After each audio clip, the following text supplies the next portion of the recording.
Enteral gastritis. तो ये enteral gastritis थी। एंट्रल गैस्ट्राइटिस के साथ में जो इसोफेजाइटिस भी था।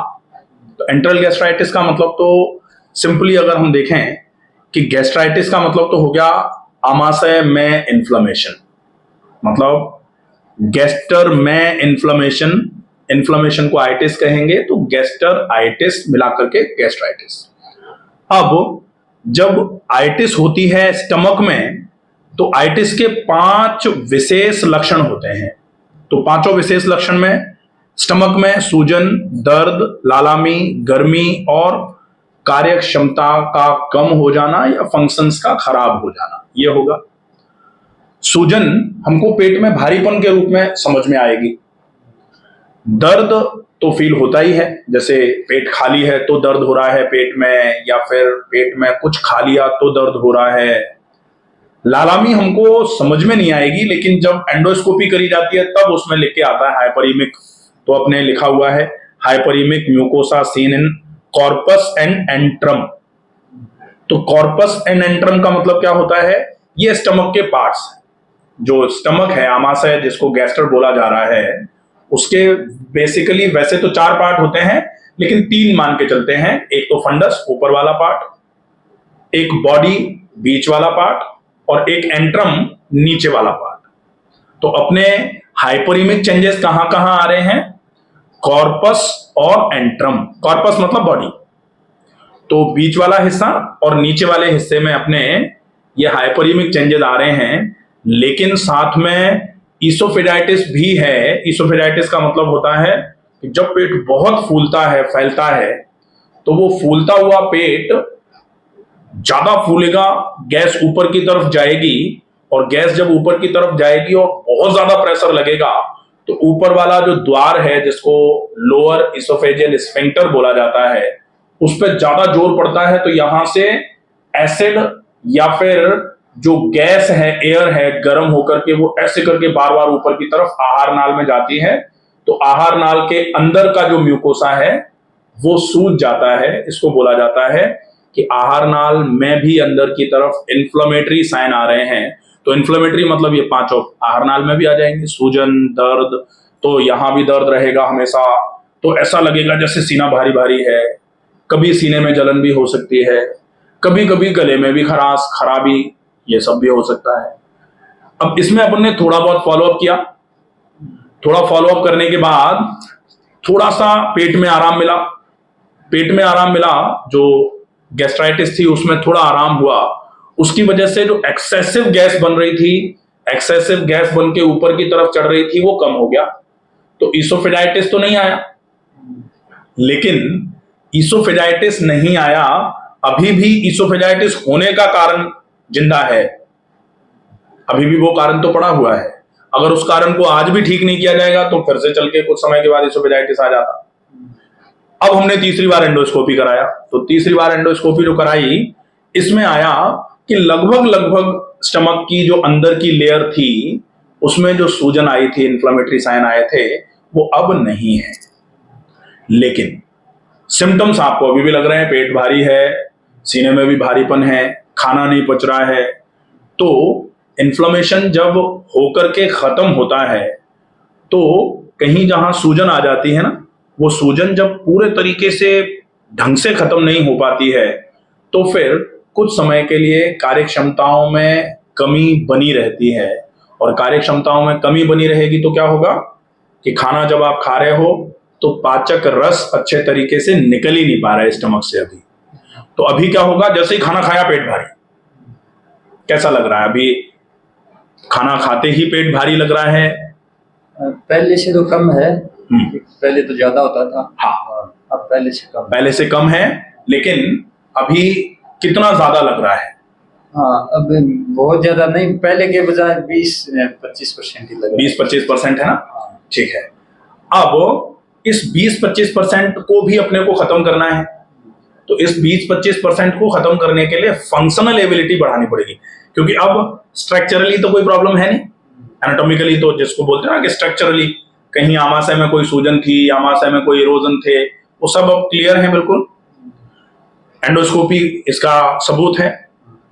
तो अब अपने को क्या करना है, फंक्शनल एबनॉर्मलिटी जो रह गई है, जो फंक्शनल प्रॉब्लम रह गई है, उसको खत्म करना है।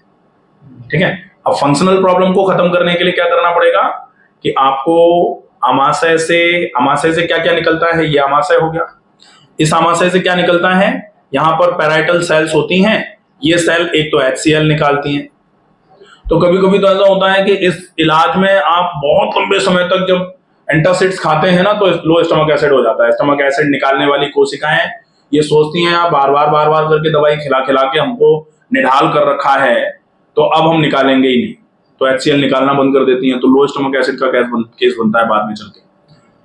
तो पैराइटल सेल्स सही तरीके से काम करें ताकि जितनी आवश्यकता है एसिड की उतना तो निकले। भाई एसिड की जरूरत तो है ही, ऐसा तो है नहीं कि बिना एसिड के काम चल जाएगा, नहीं चलेगा, बहुत दिक्कतें आ जाएंगी। एसिड जो आपके खाने में छोटा मोटा कोई वायरस बैक्टीरिया चला जाता है उसको मारने का काम करता है। एसिड आपके मैकेनिकल ब्रेकडाउन में काम में आता है, खाने को कॉम्प्लेक्स मॉलिक्यूल से सिंपलर वन में कन्वर्ट करने का काम करता है, तो जरूरी तो है ही। इसके अलावा कुछ गैस्ट्रिक जूसेस भी निकलते हैं जो खाने की लुगदी को पतला करने का काम करते हैं। जैसे गाढ़ी लुगदी यहां से बोलस के रूप में हमने खा दी, और हम सबकी आदतें बहुत खराब हैं।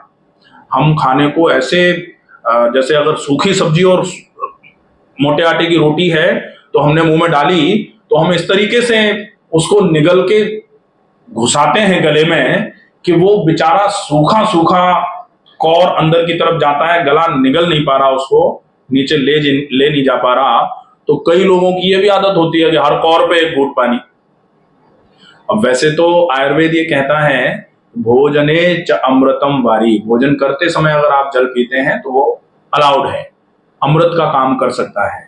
लेकिन हर घूंट पे तो नहीं, हर घूंट पे तो नुकसान ही करेगा, क्योंकि ज्यादा पानी पी लेंगे तो फिर जो खाना पाचक रसों के साथ लिक्विड होना चाहिए तो पहले से ही लिक्विड होके पड़ा रहेगा वो, और पाचक रस निकल के आ जाएंगे तो बहुत लिक्विड फॉर्म में हो जाएगा, फिर वो जल्दी जल्दी नीचे की तरफ उतरने की कोशिश करेगा, तो खाने का पूरा सिस्टम ही बिगड़ जाएगा। तो इसलिए भोजन के साथ पानी पीने की अनुमति तो है, लेकिन ज्यादा नहीं, कम मात्रा में। और भोजन के तुरंत पहले और तुरंत बाद तो पानी पीने को जहरी माना जाता है। भोजने चामृतम वारी भोजनांते विषम प्रदम, भोजन के अंत में तो विष का काम करेगा, तो पीना ही नहीं है कहते, ये ध्यान रखना पड़ेगा। अब दूसरा है गैस्ट्रिक सीक्रेशंस बढ़ाने हैं। गैस्ट्रिक सीक्रेशन बढ़ाने हैं तो आमाशय की चाल जो है वो ठीक होनी चाहिए। अब आमाशय चल नहीं पा रहा बेचारा। अब वैसे तो गट मोटिलिटी बोलते हैं, गट का मतलब होता है इंटेस्टाइन, तो इंटेस्टाइन की मोटिलिटी, जनरली आजकल गट मोटिलिटी के वीकनेस की बात बहुत कही जा रही है कि गट इमोटिलिटी, गट जो है, इंटेस्टाइन जो है वो लगभग कमजोर हो रही है। आंतों की कमजोरी जिसको बोला जा रहा है वीक गट मोटिलिटी, मतलब आंतों की चाल जो है वो कमजोर हो गई है। तो खाना जो आंतों में जाता है, आंतें उस खाने को ना तो एब्जॉर्ब कर पा रही और ना फिर आगे की तरफ बढ़ा करके रेक्टम से होते हुए, एनस से होते हुए पास करवा पा रही, जिसको लैक ऑफ एलिमिनेशन बोला जाता है, जिसको कॉन्स्टिपेशन बोला जाता है, कब्ज बोला जाता है। तो ये कंडीशन अगर ठीक करनी है तो सबसे पहले स्टमक मोटिलिटी बढ़ानी पड़ेगी, पेरिस्टाल्सिस मूवमेंट बढ़ाना पड़ेगा। और पेरिस्टाल्सिस मूवमेंट बढ़ाने के लिए सबसे ज्यादा आवश्यक होता है कि खाने के एक ग्रास को आप कम से कम 60 बार चबा के खाना चालू करिए।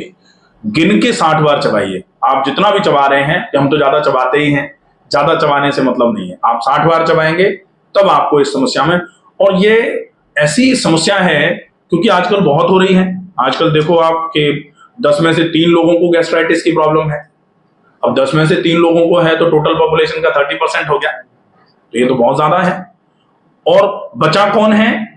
या तो वो बचा है जिसके शरीर में ये आएगी लेकिन अभी उसका शरीर बहुत मजबूत है इसलिए वो बचा हुआ है, और या फिर वो बचा है जो बहुत स्ट्रिक्ट फॉलोअप पर है, अच्छा खाना खा रहे हैं, अच्छे तरीके से खा रहे हैं, समय का ध्यान रख रहे हैं, खूब काम कर रहे हैं या खूब व्यायाम जो कर रहे हैं।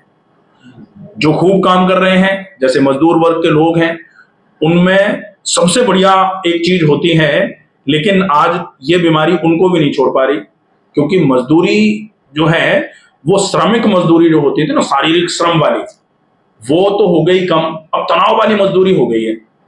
तो तनाव वाली मजदूरी में तो ये समस्या आना कॉमन सी बात है। मेरे पास कई मैसेज, कई कॉल्स आते हैं कि हाँ हम तो मजदूर हैं, तो वो जो प्रोसेस आ रहा है कि मजदूर को रोग, ये तो बड़ी विडंबना वाली बात है, मजदूर को रोग तो होना ही नहीं चाहिए। खांसी जुकाम बुखार कभी कभी चलो पेंडेमिक आ रहा है, पूरे में फैल रहा है तो फैल जाए, हो जाए, वो तो मान लिया जाए। लेकिन मजदूर को अगर डायबिटीज हो जाए, मजदूर को अगर कोलेस्ट्रॉल ज्यादा हो जाए, मजदूर को अगर फैटी लिवर हो जाए, तो फिर ये सोचने वाली बात होगी कि मजदूरी किस तरीके की है। अगर शारीरिक श्रम किया जाएगा तो ये रोग तो राजरोग बोले जाते हैं, ये सामान्य तौर पर वैसे रोग तो है नहीं। और ये समस्या भी निश्चित ही या तो कभी बहुत ज्यादा, जैसे कभी बुखार आया और बुखार आने पर बहुत हैवी डोज के एंटीबायोटिक्स ले लिए, या फिर दांत में कोई प्रॉब्लम हो गई, कैविटी हो गई थी, पस पड़ गया था, उसके लिए बहुत हैवी डोज के एंटीबायोटिक्स दिए जाते हैं। तो उन एंटीबायोटिक्स से तो ये हो सकता है। या फिर कोई दर्द वर्द था, ज्यादा कोई दर्द था, दर्द निवारक गोलियां बहुत ज्यादा खा ली, उसकी वजह से हो जाए। और या फिर कोई मान लो मजदूरी करने के बाद फिर दुनिया भर की सिगरेट बीड़ी पी रहे हैं, तंबाकू खा रहे हैं, अल्कोहल लिया जा रहा है, उसकी वजह से हो रहा है। तो अगर मजदूरों में आ रही है तो डेफिनेटली है। अब अपना काम बाय प्रोफेशन क्या, अपन टीचर, तो टीचर का काम बेसिकली वैसे तो शारीरिक फिजिकल एक्टिविटी तो बहुत ज्यादा नहीं होती। अपन जाके क्लास में पढ़ा रहे हैं, पढ़ाने के लिए पढ़ रहे हैं, तो थोड़ा सा हो सकता है कि आपका मेंटल वर्क ज्यादा है और कहीं ना कहीं स्ट्रेस मैटर कर रहा है। तो स्ट्रेस मैटर कर रहा है तो स्ट्रेस को तो थोड़ा सा अपने को रिलीव करना पड़ेगा। स्ट्रेस रिलीवर्स जो हैं उनमें आप कोशिश करो, सबसे बढ़िया स्ट्रेस रिलीवर होता है व्यायाम। आप जितना अच्छा व्यायाम कर दोगे, आपका स्ट्रेस ये मान लो छूमंतर हो जाना है, बचेगा ही नहीं कहीं इधर उधर। और अपन सोचें कि बैठे बैठे तनाव कम हो जाए या गोलियां दवाइयां खाने से तनाव कम हो जाए, नहीं होगा। गोलियां दवाइयां खाने से आप सिर्फ भूल सकते हो कि हम समस्या में हैं, लेकिन आग में बैठ करके ये भूलने का प्रयास कि हम आग में बैठे हुए हैं, इससे तो जलेंगे ही ना, मुश्किल ही रहेगी सर। तो इन सारी चीजों पे प्रॉपर फॉलोअप अगर आ जाएगा ना, तो ज्यादा से ज्यादा ये जो बची है समस्या, इसमें भी महीने 1.5 महीने मैक्सिमम 2 महीने में पूरा आराम हो जाना है। ठीक है। फॉलोअप डाइट कंप्लीट सवेरे से लेके शाम तक की, एक्सरसाइजेस सवेरे और शाम दोनों टाइम की। नेचुरोपैथी ट्रीटमेंट में आप कोशिश करेंगे कैसे भी करके दिन में अगर संभव हो जाए तो मिट्टी की पट्टी अगर हो जाए, जैसे दिन में मिट्टी पट्टी तो हो सकती है क्योंकि धूप रहती है तो इतनी ठंड नहीं लगेगी। अब वो शाम को या 3 बजे के आसपास मौसम थोड़ा बदलना चालू होता है तो मौसम ठंडा हो जाता है, तो मिट्टी की पट्टी मत करिए, पेट पे गीला कपड़ा रख लीजिए, चलेगा। और जीवन शैली में आ जाए जीवन शैली में परिवर्तन जो है उनमें क्या करना पड़ेगा, उनमें आपको जैसे रात को सोने का प्रोसेस, तो रात को कोशिश करिए कि जल्दी सो जाया जाए। Early to bed early to rise makes man healthy wealthy and wise जो बोला जाता है, ये बहुत जरूरी पार्ट है, तो इसको फॉलो किया जाए। अब इसके अलावा फिर फोकस करना है कैसे भी करके आप सवेरे सवेरे का एक मॉर्निंग रूटीन है, तो वो बहुत स्पेसिफाइड रूटीन है। अगर कोई भी व्यक्ति अपने आप को पूरे तरीके से स्वस्थ रखना चाह रहा है तो केवल वो मॉर्निंग रूटीन का भी फॉलोअप अगर हो जाएगा ना, डेफिनेटली बहुत अच्छा आराम होगा। क्या है मॉर्निंग रूटीन? मॉर्निंग रूटीन में सबसे पहले लिखा गया ब्रह्म मुहूर्त उत्तिष्ठे। तो ब्रह्म मुहूर्त उत्तिष्ठे के बाद में एक स्लोगन बोला जाता है, आयुर्वेद का स्लोगन है, ब्रह्म मुहूर्त उत्तिष्ठे स्वस्थो रक्षार्थमायुषः। अगर कोई ब्रह्म मुहूर्त में उठना चालू हो जाए तो उसके स्वास्थ्य की रक्षा स्वयं होना चालू हो जाती है, कुछ करने की आवश्यकता नहीं होती। हाँ, क्योंकि कुछ करने में ही वो हो गया ब्रह्म मुहूर्त में जगना, क्योंकि ब्रह्म मुहूर्त में जगना आजकल बड़ा बहुत टिपिकल काम हो गया है। कौन जगना चाहता है? सब चाहते हैं कि 9 बजे जगें, 9:30 बजे, 10 बजे जगें। रात को तो हमसे आप 2 बजे तक जगवा लो, कोई दिक्कत नहीं आती, लेकिन सवेरे जगने में तो बहुत दिक्कत होती है। तो जब तक ये सेंटेंस बना रहेगा तब तक बहुत मुश्किल है, तो सवेरे जल्दी जग जाया जाए। जागते ही ऊषापान, ये पूरा मॉर्निंग रूटीन है। तो जागते ही ऊषापान। अब ऊषापान के लिए कुछ लोग कह रहे हैं कि सवेरे जगते ही ज्यादा मात्रा में पानी पी लेने से तो अग्नि मंद हो जाती है। तो जगते ही पानी पी लेने से अग्नि मंद हो जाती है, इसको तब माना जा सकता है जब अपन 11 बजे जग करके पानी पिएंगे या 10 बजे जग करके पानी पिएंगे। अगर आप 5 बजे जग करके पानी पिएंगे तो उस समय तो अग्नि होती ही नहीं है, सूर्योदय के बाद ही तो अग्नि आएगी। तो उस समय अग्नि होती है, लेकिन वो इतनी तीव्र नहीं होती है कि उसको पानी पीने से वो कम हो जाएगी। और उस समय वात और कफ का समय होता है, तो वात और कफ, कफ मतलब चिकनाई है उस समय, वात मतलब वायु चलायमान है उस समय अगर आप पानी का थोड़ा धक्का मार दोगे तो पेट अच्छे तरीके से साफ होना चालू हो जाएगा, बहुत बढ़िया रहेगा। ठीक है, तो ये हो जाएगा। इसके बाद पानी पीने के बाद मोशन जाते समय जनरली क्या हो रहा है कि पेट की समस्याएं जिनको भी हैं वो पानी पीकर या बिना पानी पिए जाएंगे मोशन, और फिर मल नीचे की तरफ खिसक नहीं पा रहा है, तो नहीं खिसक रहा है, उसकी वजह से क्या कर रहे हैं अपन, एक्सटर्नल फोर्स लगाते जा रहे हैं। अब एक्सटर्नल फोर्स लगा के पूरे माथे में दर्द हो रहा है, किसी की आंखें कमजोर हो रही हैं, किसी के गले में दर्द आ रहा है, किसी की याददाश्त पे फर्क पड़ रहा है, माथे में दर्द तो लगभग सबको हो रहा है। और अगर इससे बचना है तो बहुत अच्छा तरीका होगा कि आप कैसे भी करके अपने ये मोशन जाते समय जोर लगाने की प्रवृत्ति जो आपने बना रखी है उसको खत्म कर लीजिए। कतई जोर नहीं लगाया जाना चाहिए। आते अपने आप जोर लगा करके आंतों में ये संकुचन जब हो, फिर जो निकल के बाहर आएगा वो आंतें निकाल रही हैं। अब आंतें तो बड़ी हुई हैं, फैली हुई, हम ऊपर से पेट पे जोर लगा के, पेट पे जोर लगाएंगे तो या तो नीचे की तरफ फिर ऊपर की तरफ भी तो जोर लगेगा ही ना।